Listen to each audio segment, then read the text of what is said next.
Well, hello there. Hi. And you are? I'm Steve Pappas. I'm running for 3rd District County Supervisor. And how are you doing today? Really good, thank you. I thought we'd start today by explaining to the audience how I got started. A lot of people are asking me, why are you running for supervisor? How did you get involved with the community? And it really started with this farm. This is called the Montero Farm, which is about 20 acres, as you can see, currently beautifully restored to its original form from actually it was 1887. So to make a long story short, the way I did get involved is I was out front of my house, and I live across the street. A neighbor came up to me, kind of frantic. She said to me, "Do you know what's going on at the corner church?" I said no. She said there was some big meeting happening and they're talking about putting some super high density development on this farm. Like over there? Yeah, over here, this entire farm, and specifically 2/3 of it from the back side up to 2/3 forward. She was not quite sure of the details, but what she did say is this meeting was going on now. And she asked if I knew about it, and that was the most disturbing thing, because I said, I don't know anything about it. And she said, well, I've been asking other neighbors and they don't know anything about it. I think we need to get over there and find out what's going on. So we went door to door, and we gathered every neighbor along the way, and we all ran up to the church, and we walked in. We were shocked at what we saw. What we saw was a meeting going on with what we later found out was the developer and members of the county, the planning commission and other parts of the county process. Up on the overhead screen was a bunch of super high density condominiums on what used to be the farm. The meeting was over, and I said to everybody in the room, if we don't get organized, this is going to happen. And what we did 5 days later, we formed Preservation of Los Olivos, and from there my involvement in the community has not stopped. Because the community got organized and got involved, at the end of the day we saved this beautiful farm.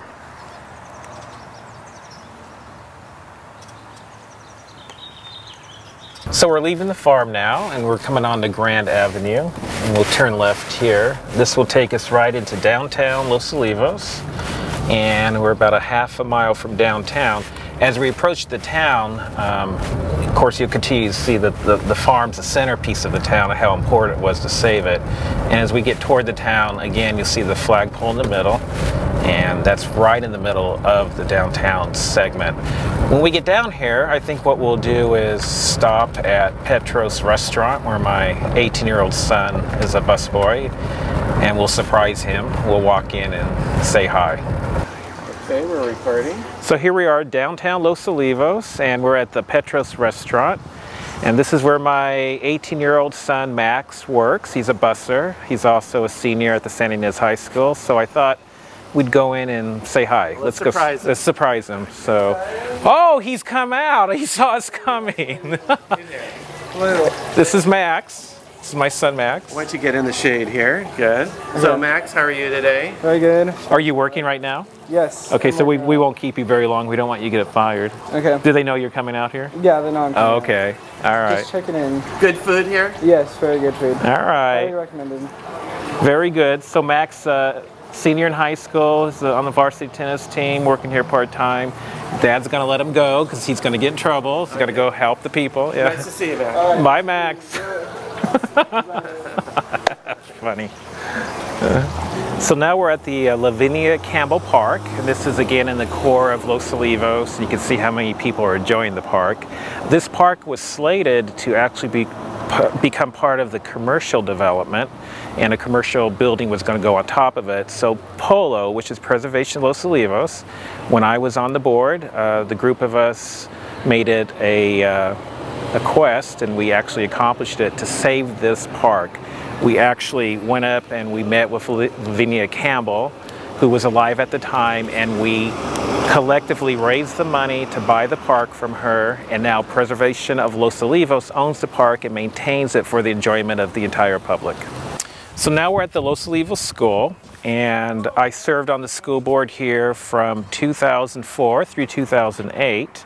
I was president in 2008, and Los Olivos School is actually a kindergarten through 8th grade, And there's a charter school called Olive Grove Charter, which is part of the school district. So as the board member and as president of the board, we oversaw both the elementary, kindergarten through 8th grade, and we oversaw the charter school, which is all the way up through senior high school. So quite a wide spread of students that we were taking care of and making sure their educational needs were met. When I was on the board, I experienced being part of a 5-member team where no one board member could stand alone and accomplish only their goals. So I really cut my teeth with public service being on this board. And working with the other 5 board members was very educational. It really taught me how to find happy compromise and how to find solutions where there were diverse opinions and diverse thought processes on how we should run the school. But it was a great experience. I sought and achieved consensus on several key issues, and I never compromised my core beliefs while doing so.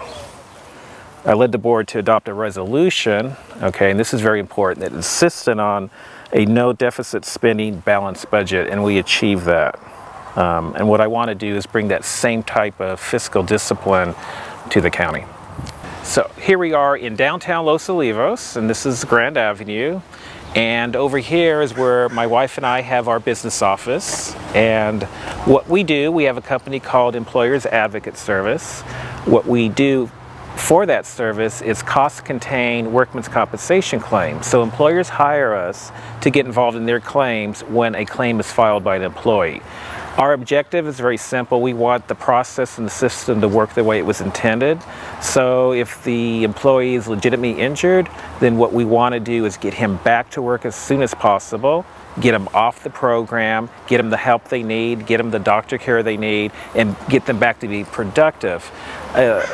Also, we have a situation where we have several times where a claim is fraudulent and someone's just trying to use the system, file a claim so they can get free disability benefits. We identify that situation and we turn that into the insurance company so that that is dealt with by them and that process stops. So again, the intent is to make sure that the system, the workman's compensation system, works the way it was intended. Help those who are legitimately injured and expose those who are trying to use the system and abuse it. So why don't we go over and go into the office and I'll show you where we all work. So here we are in our quaint office, and over here is where Joni sits. And then this is my wife, Lori. She runs the day-to-day operation. Then we come over here, we have April.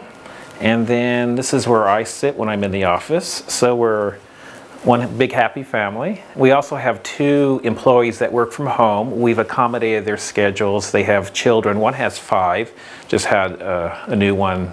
Her name's Ernestine. She knows who I'm talking about, a few months ago. So we've been able to work out a schedule for her so she can be home with her children and still be productive with her office. And then Susanna, she works at home and she also has actually a teenage daughter, and she likes to have her schedule very flexible, and so we've accommodated her to be working at home. So we have 2 work at home employees, and then we have 3 that are here, full time, then my wife, myself.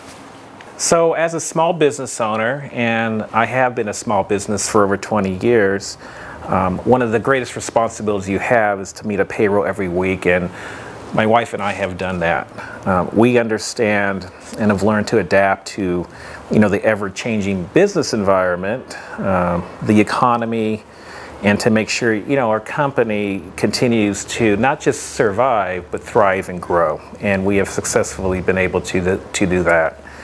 I run my business and my wife with the spirit of inspiring motivation. This is very important because our employees are happy employees and they want to work here. And we inspire that motivation and we earn their respect and trust. And that's why they've all been with us for 7, 8, 10, and actually one employee for almost 18 years now. So we're proud to have them as our group, and we're proud to be a very successful small business working right out here of Los Olivos, California. By the way, it's Sunday, so we're filming this on a Sunday. That's why there's nobody in the office. Let's go to the next stop. Okay. Yeah. Go ahead. So here we are at the historic Maddie's Tavern in Los Olivos. You can see by the sign up here, built in 1886, famous stagecoach stop to grab a meal and continue over the hills.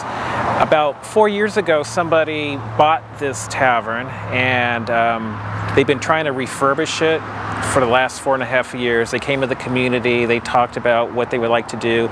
They worked with the community, embraced them on what they wanted to see here.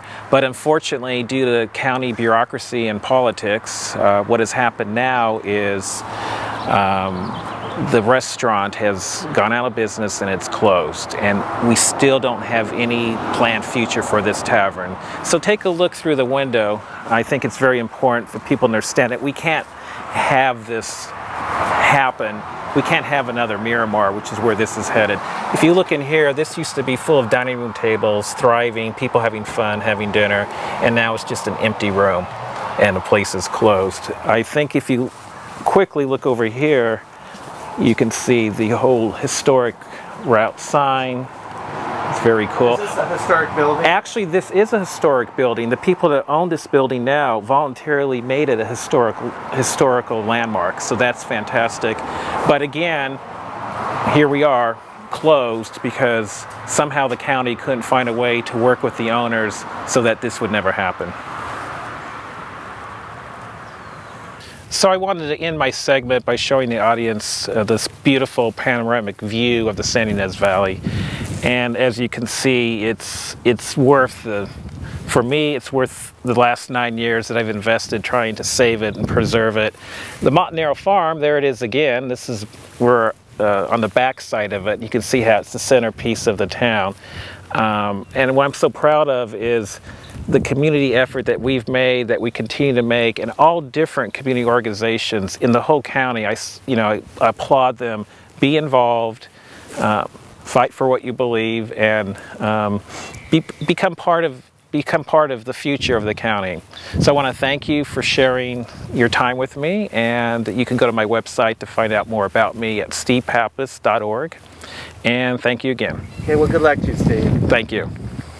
You have been watching Touring with the Candidates, sponsored by the League of Women Voters Education Fund and produced by Larry Nimmer.